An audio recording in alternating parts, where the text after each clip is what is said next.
Hi everyone, welcome back to TS Talk Sport. Just doing my preview of our upcoming Premier League game against Crystal Palace. Of course, in our last Premier League game, we lost 1-0 to Sheffield United away from home in a shocking performance, to say the least. And, although we did turn it around with a win against Victoria in the Europa League, this is where it matters now in the Prem. We need to, be putting in better performances here, and this is quite crucial for the manager. He's under quite a bit of pressure at the moment. Quite a proportion of the fans want him out, and personally, where I sit right now, out of 10 on how much I probably want Emery out right now, I'm probably about 5. Some of the points that other fans make regarding managers like Brendan Rodgers, Lampard, the sort of identity that their teams have, I fully agree with those points, and I think that after being at the club now for 14 plus months or so, I don't really see how it is that we play or that we have an identity, and some of the lineups haven't lived up to the standard I would have expected to see. But we go into this game, it's quite an important game for us. Just talking about Palace quickly, they lost their last Premier League game to City 2-0. Prior to that, they won 2 games in a row, beating West Ham 2-1 and Norwich 2-0. And I believe prior to that, they drew with Norwich 1-1. So, they're in decent form. They beat us at the Emirates last season, which was quite key to our terrible end-of-season form. And, that form is what cost us getting into the Champions League via the Premier League. And, that form, of course, transferred over to the Europa League final where we got demolished by Chelsea. But yeah, regarding Palace, the main man over there, Wilfried Zaha, he always plays well against us. Of course, we was heavily linked to him in the summer, and more or less it would have cost more or less around the same money we spent on Pepe to get him, and we went ahead and got Nicolas Pepe. There's still some Arsenal fans that think we should have got Zaha instead of Pepe, more so because he's more Premier League proven. I think he's higher up the pecking order in terms of when they play for Ivory Coast, where he definitely was so in the African Cup of Nations, which gone by in the summer, just gone. But they both played together in a friendly for Ivory Coast of recent in the last international break. Pepe scoring a goal which Zaha assisted for him. But this game this will be one of the key talking points, is who's the better player, who has the better game, and it's up to Pepe to prove himself. He's looked better since he's come up from the international break. Thought he had a good game against Sheffield United. Was unrightfully so taken off in that game. And he come off the bench against Victoria and did the business. 2 world-class free kicks. Really 3 world-class free kicks. 2 that ended up in the back of the net, and 1 that was a great cross which Holden should have scored. But the fact that we won that game, we'll leave it as that. We won't talk about that much more. But, it's an important game for us. We definitely need to get back to winning ways, and even a draw in this game won't be good enough. And not just a win, we kind of need to do a demolition job on Palace, to be honest with you.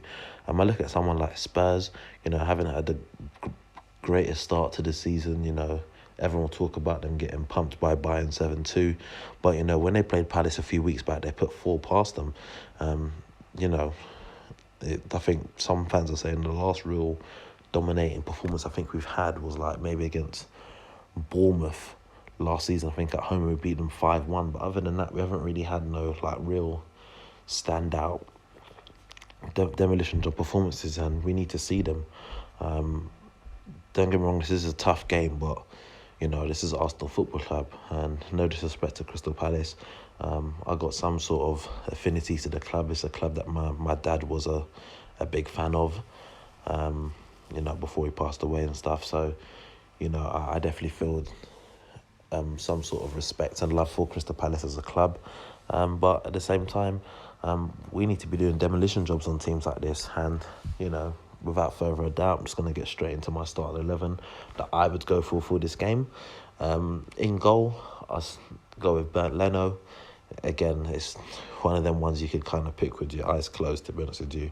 Unless Leno starts slipping up and making some key mistakes, he's going to be starting these games. And that's the reality of it. Bernd Leno in goal for me. At right back, I'm going to go with Callum Chambers. Yes, Bellerin played on Thursday night. I just don't think he's yet fully ready to come into the side. Hopefully I'm proved wrong. Hopefully I see him, but I highly doubt it. So for this game, I'm going to go with Chambers at right back. At left back, I would go with Tierney. I know he got cramped towards the end of the game on Thursday, but I personally think he's ready. And every time he plays, we see what he offers us down that left-hand side. And, that's something Kolasinac isn't able to offer us. Yes, he put in one great ball for Pepe, which he should have scored against Sheffield United. But, I think that's his standout moment this season, other than the attempted carjacking situation. So, for me, Tierney has to come in. The two centre-halves, for me, I'm going to go with Rob Holding and David Luiz. I'll drop Sokratis. Likely, judges have said quite a lot on AFTV. Either one of Sokratis or Luiz constantly, making mistakes on a weekly basis, but they're in the side. And for me, I'll take Sokratis out and put Holding in. When Bellerin comes back, it wouldn't surprise me at times to see Chambers and Holding play together, and even so Mustafi.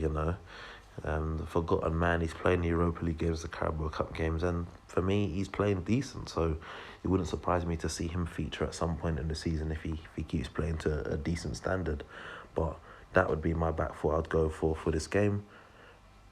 Just in front of them in the midfield, firstly, Lucas Torreira. Now, I want to see Lucas Torreira play in that position that we signed him to play, just in front of the back four, breaking up play, doing what he was doing at the beginning parts of last season, playing that number 6 role, something he's done excellently for Sampdoria, something he does for Uruguay well. I don't want to see him playing further up the pitch, more or less in a number 10 position. Some people have argued that maybe it's because he's the best presser out of our midfielders, but the reality is he can press all he wants.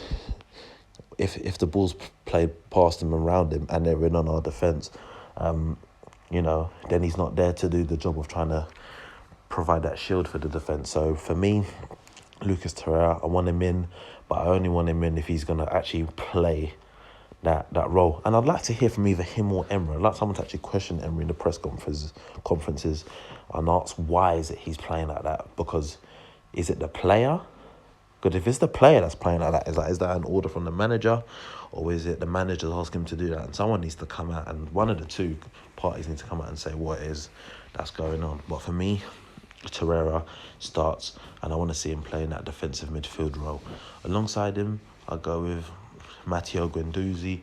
Again, one of our shining lights so far this season. Probably our second best player after Aubameyang. I'd have to give it to Aubameyang based on all the goals he scored for us. But Guendouzi's doing a fantastic job, and credit to him. He's taking his chance and he's doing so well, and long may that continue. Just in front of them, in that number 10 role, I go with Dani Ceballos, and again, this is his role. Again, where I want to see him play is further forward. In the second half against Victoria, there were times it was like Torreira was playing in a 10 role and he was playing as a defensive midfielder. No. This is not what we want. We want Ceballos in that attacking position, bit more, he's more creative, and, he can play certain passes and then link up with the front men. I want to see him playing there. I don't want to see him, in front of the back four and Torreira further forward. That's not what I expect to see. But, we'll see what we see come Sunday.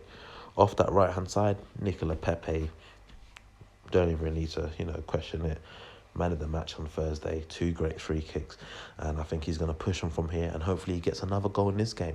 And even if he doesn't get a goal, if he puts in a good performance and, we win the game, that would only bode well for his confidence and for us as a side pushing forward. So I'm going with Pepe off that right-hand side. Off the left-hand side, I'm going to go with Martinelli. I'm a big fan of Saka, and for me, Saka would be in the 18-man squad for this game. But I just feel that Martinelli, he deserves a chance. He's scoring goals at the end of the day. What's it? 5 goals, 3 games. I think 4 of the goals have been headers, and for a small lad, the way he's scoring these headers is quite sublime, to say the least. And I think he'll be a good threat for this game. And both him and Pepe will link up well with the front man, which of course would be Aubameyang. And the good thing about this front three I like is that it's all in a sense interchangeable. Obviously, we as Arsenal fans, we want to see Aubameyang as that main man in the middle, but we know that Aubameyang can drift out to the right, which means that the likes of Pepe can drift inward, and Martinelli can move into the centre and the right, etc. So it's interchangeable. It'll be interesting to see how it works on Sunday. I'm not saying Emery's going to pick my starting 11. I think at least 8 of the 11 players I've mentioned will start. But we need to go into this game attacking. None of this pragmatic stuff. We don't need to invite pressure onto us. We're not the team for that. We need to go out there and attack. And if we go out there, attack, do our job well, I believe we win and we get the 3 points, and hopefully that's what we get. I do think it's going to be a close game though, so my overall score prediction for this game, I'm going to go with a 3-1. I stick with the 3-1 Arsenal. Hopefully I'm not doing a review on Sunday of it being 3-1 Palace but I have to be realistic. They're a relatively decent side, and some of their players do tend to turn up well against us. I think they're one of them sides that know when they come to Arsenal, if we can apply some sorts of pressure, we might be in with a chance here. So, hopefully that's not the case on Sunday and we get the result. But, that's my preview and prediction. Let me know your thoughts in the comment section down below. And of course, if you're new to the channel, subscribe, and I'll catch you next time.